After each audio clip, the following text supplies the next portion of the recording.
Hey, what's up guys? AU5 here. Today, I want to show you this really cool technique that I discovered that lets you create realistic sounding acoustic cymbals.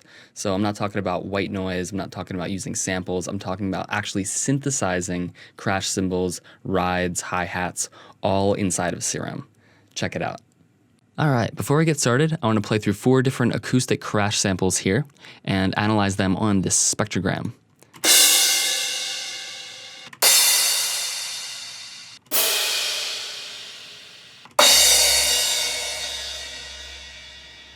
So as you can see, there are definitely more than just white noise. In the very beginning of each sample, you can see that it spans a pretty broad frequency range. We're talking like all the way down to 200 hertz all the way up to 20 kilohertz. Real acoustic cymbals actually extend far beyond 20 kilohertz, but that's kind of useless audio information. But you'll also notice that as the cymbal decays, the high frequencies and the low frequencies start to kind of narrow in towards a more mid-range frequency range. And for different cymbals, you'll notice that there are these kind of striations or these resonances, these bright and dark spots across the frequency spectrum. And this is kind of what gives the cymbal its metallic characteristic. This middle cymbal here is much splashier, and therefore it doesn't really have much of these resonances. That's kind of a characteristic of splashier sounding cymbals. So with that covered, let's actually start synthesizing. I have an initialized Serum here. I'm going to go into oscillator A and then clear all, and then oscillator B, clear all, and I'm just going to create sine waves for both of these oscillators. And then the next thing I want to do is go into global, and so you don't have to do this, but I find that it's just easier to work with. I'm going to disable the key tracking for the oscillators. So basically every key that I press, it's the same note. Because it's such a low note though, we're going to have to bring the octave up pretty high. All right. So the main principle behind doing this, since we're not using white noise, since we're not using samples, is we're going to be using FM and unison. So FM, if we just use FM from B and then start turning this up. Actually, let me bring this chorus frequency even higher. Doesn't really matter where. And if I turn the amp of oscillator 2 down, it's just so we have oscillator 1. What you'll see is that we have the fundamental frequency, and then when we increase the FM amount, we start to get harmonics above and below the fundamental. So based off of this, we can start to create really complex tones by just increasing our unison all the way up for both oscillators. If we just have a bunch of unison for oscillator 1 and then only one unison voice for oscillator 2, it's going to sound like this. But if we increase unison on oscillator 2 as well, each one of the unison voices in our modulator, oscillator B, is going to correlate to a unison voice in our carrier, oscillator A. So right now it's still super tonal, so I'm going to go into the global, and then I'm just going to max out the unison ranges for these. So now when we do this,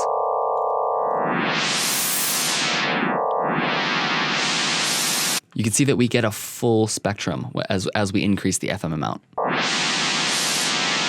So this is pretty much the foundation of the cymbal.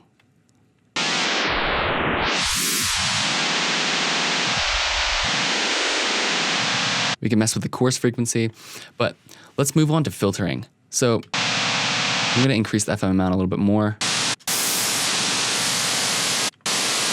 Maybe just change the tuning. So we get that really nice brightness in the upper frequencies. All right, I'm going to enable the filter, and I'm going to use a low-pass filter. Let's use MG low 6, and then I'm going to use an LFO for the modulation. Basically, I'm just turning this LFO into an envelope by clicking the envelope button. I'm also going to disable BPM, and now I can adjust the rate.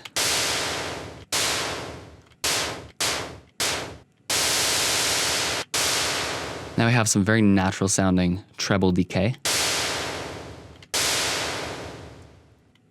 All right, I'm going to constrain this a little bit more. You could also use the 12 dB octave filter.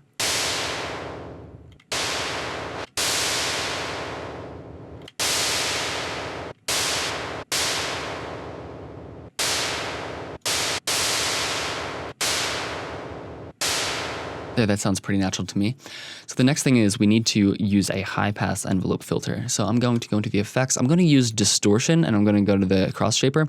This is just going to be, this isn't going to actually do anything to the audio. I'm just using this so I can use the filter. So I'm going to set it to post or pre, it doesn't matter. I'm going to set the filter type to high pass. I'm going to turn the Q pretty much all the way down.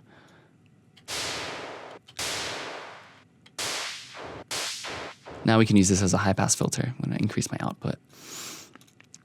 So I'm going to use the same modulator, LFO1, to envelope the filter cutoff.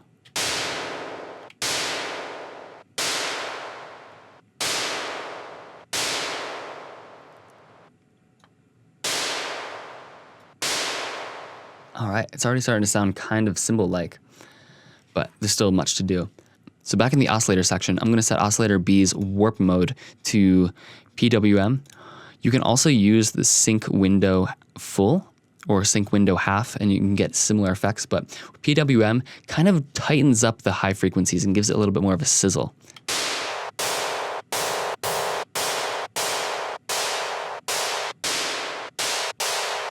We could try sync window half.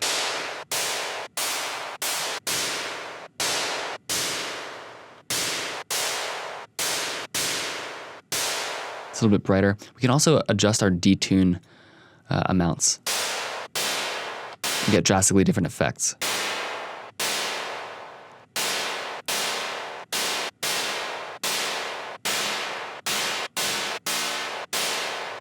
So that's really starting to sound like a metallic plate. We need a little bit more movement in this.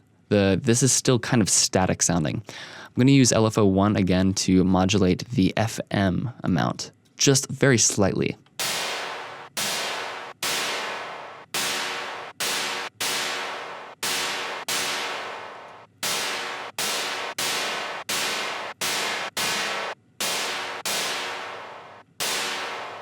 All right, and to give it a little bit more movement, we can adjust the detune amount for oscillator A by using the chaos modulator. So I'm going to go into global, and I'm just going to max out this chaos and then set it to sample and hold. And that way, we're just pretty much going to be modulating this parameter by noise. If we go into our matrix, we can also adjust or reduce this amount.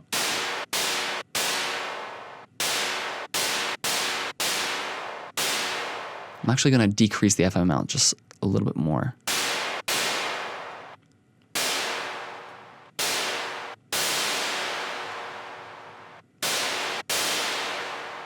All right, so now let's actually give it some character. I'm going to enable the EQ, put it below the distortion filter, and then I'm going to use the top shelf as kind of a gain boost.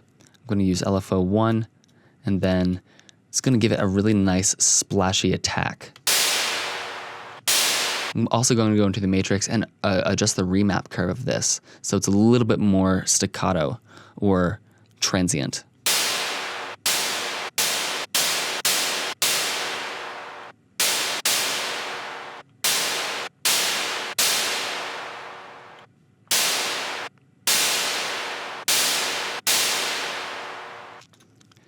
All right, back in the effects section. So right now, this kind of sounds like a very thin cymbal doesn't really have that much characteristic to it. We can experiment by adding notches.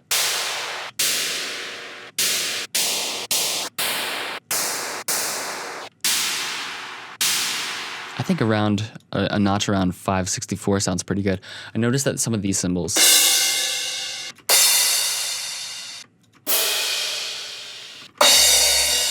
there's kind of this consistent gap around like the, I suppose the 1000 hertz range. Let's try that.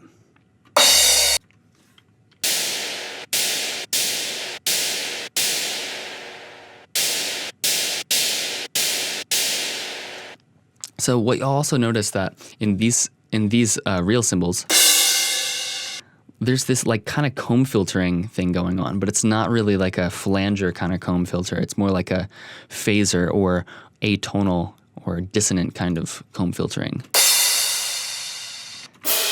So you can experiment with using the phaser. You could get some pretty cool sounds with this. I'm just going to turn off the depth and turn the feedback down and the phase down so we can get like static control over the phaser. And get nice notches. Or we could use the secondary filter and we can set it to combs. And when we have it set to combs mode, the cutoff and the resonance work really well together. And this is kind of what lets you get those sharp resonances and those sharp cuts in the spectrum.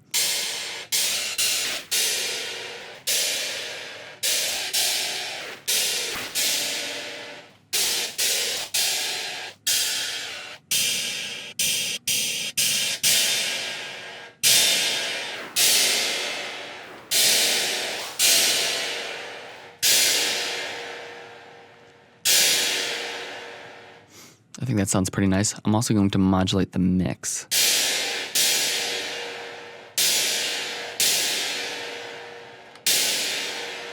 And let's modulate the gain of this notch.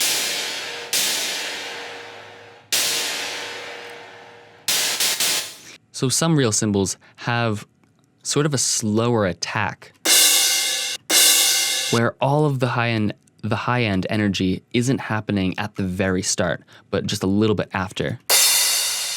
This 909 crash definitely does not have that, but this Lex Trap crash has a little bit of an attack, and that's called bloom. That's when the overtones, the low overtones resonate first, and then the energy gets transferred into the higher overtones. And that kind of can give a feeling that the crash isn't some flimsy piece of crap cymbal, and that it actually has some real weight to it.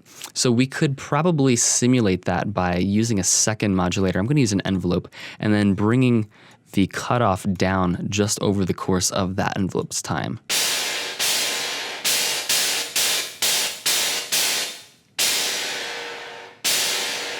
It's a subtle effect that can really sell the realism.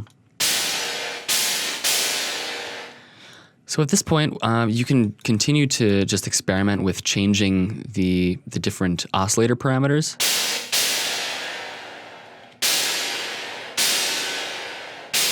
Different unison voices, FM amount, etc. Another cool trick that could be useful is using a chorus, but using it as a static chorus by turning the depth all the way down. The cool thing about the chorus is it has a low-pass filter built into it. So you can choose what frequency range you want to affect. You can also click on where it says LPF and switch it to a high-pass filter. By adjusting delay 1, you can affect the spacing of the notches. So these are harmonically spaced notches because it's just a simple delay. But if you mix a little bit of this back into the dry signal, it does give it a little bit more character.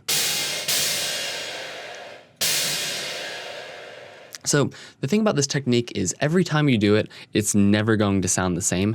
And it's a very, I suppose, procedural technique where this is something where I would stumble upon a sound that I really like and then record that out and then save that sample. Or I would save that patch. I've found after doing this technique for a couple weeks that it's a lot of trial and error. There isn't really any one specific thing that is going to make the cymbal sound good. It's a lot of just sculpting from the natural chaos that arises.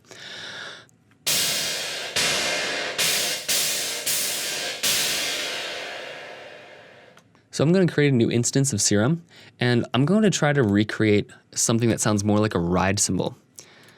So the same thing applies. First thing, initialize your oscillators and just make them sine waves.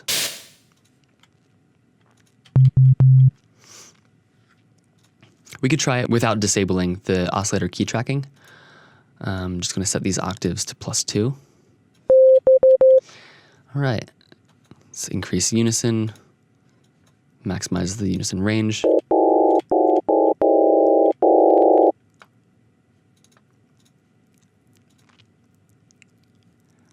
Let's try PWM this time, and then FM from B.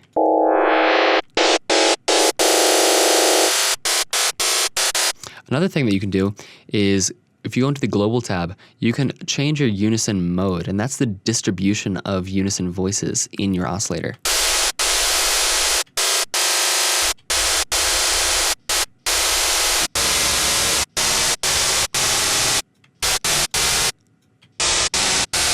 So if you have them set to random, it'll be a random sound every single time. But for more consistency, I find that super sounds pretty good. It's a little bit less, I suppose, linear than linear. And let's start modulating.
I'm also going to increase my envelope 1 or amplitude and envelope's release time,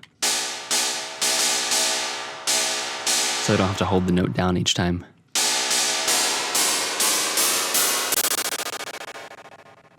But be careful when you play too many notes at once, or your CPU will probably overload, like mine just did.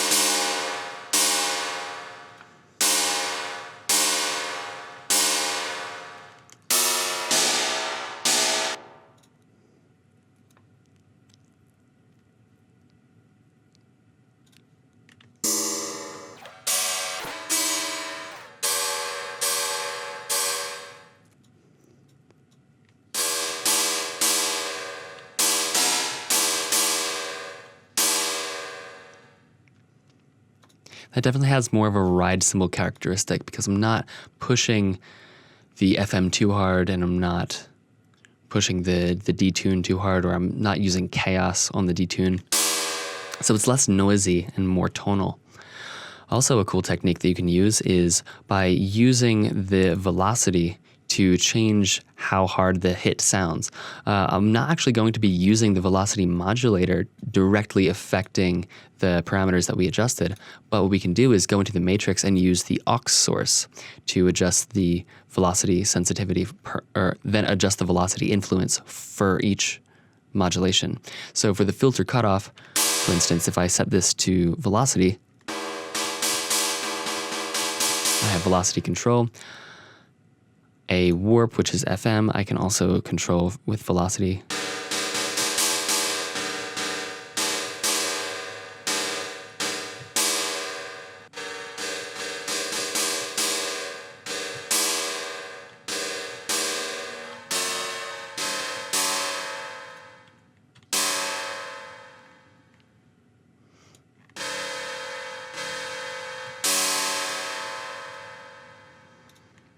Or instead of using the filter cutoff on the main page, I could use the EQ high shelf filter, have that modulation be adjusted by velocity.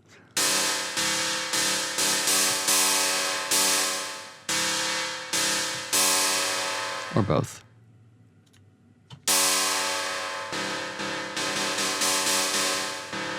Let's also do the high pass.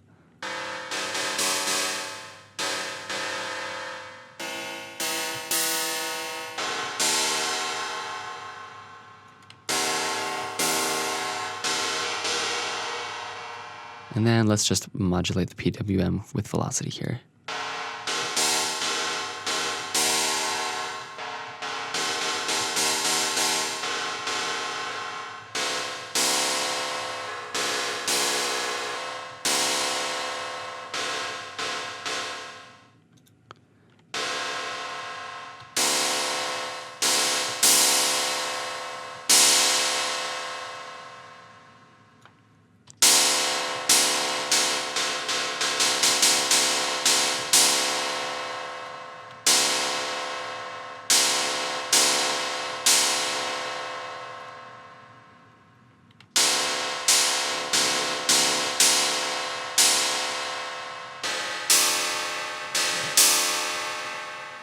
Also, notice how spacious this sounds without using any reverb.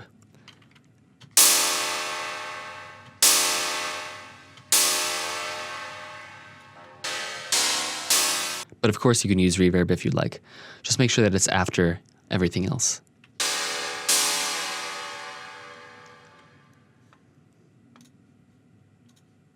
All right, I'm going to do one more, and let's see if we can synthesize something that sounds like a hi-hat using this technique.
I'm going to use chaos to modulate the detune of the modulator.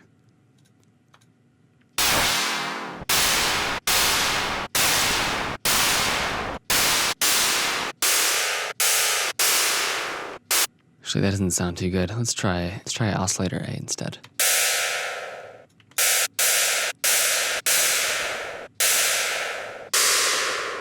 That always sounds a bit more transparent.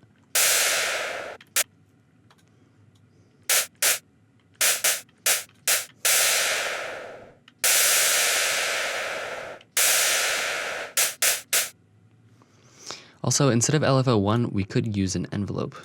That way we can use the release time.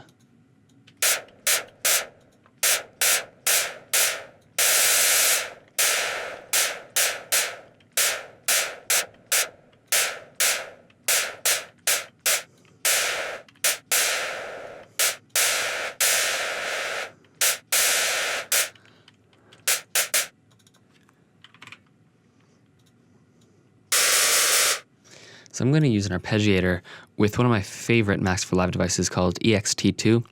It's basically just a step sequencer, and I'm going to use that to modulate the gate. And I'm going to set this to 50%.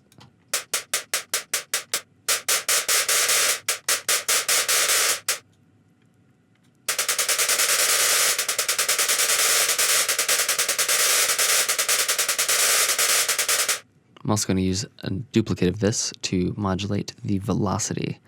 I'm going to set this to fixed, and then I'm going to adjust the output high. Now I can use velocity to adjust the cutoff and all of my other parameters.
You can also use the compressor in single band mode to carve the transient curve.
So as you can see, the possibilities are practically infinite. Here's some other cymbals that I created using this technique.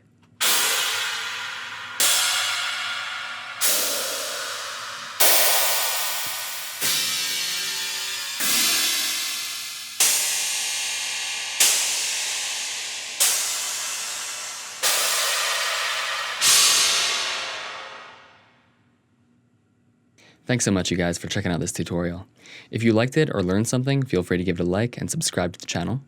If you have any suggestions or if you discovered something really cool using this technique, please feel free to leave a comment. I'd love to hear your feedback. If you're interested in some much more in-depth sound design techniques from me, I actually have 2 masterclasses called the School of Bass and the Serum Masterclass. The School of Bass covers pretty much all of my sound design techniques. We're talking bass design, drum synthesis, leads, atmospheres, processing and resampling techniques, etc.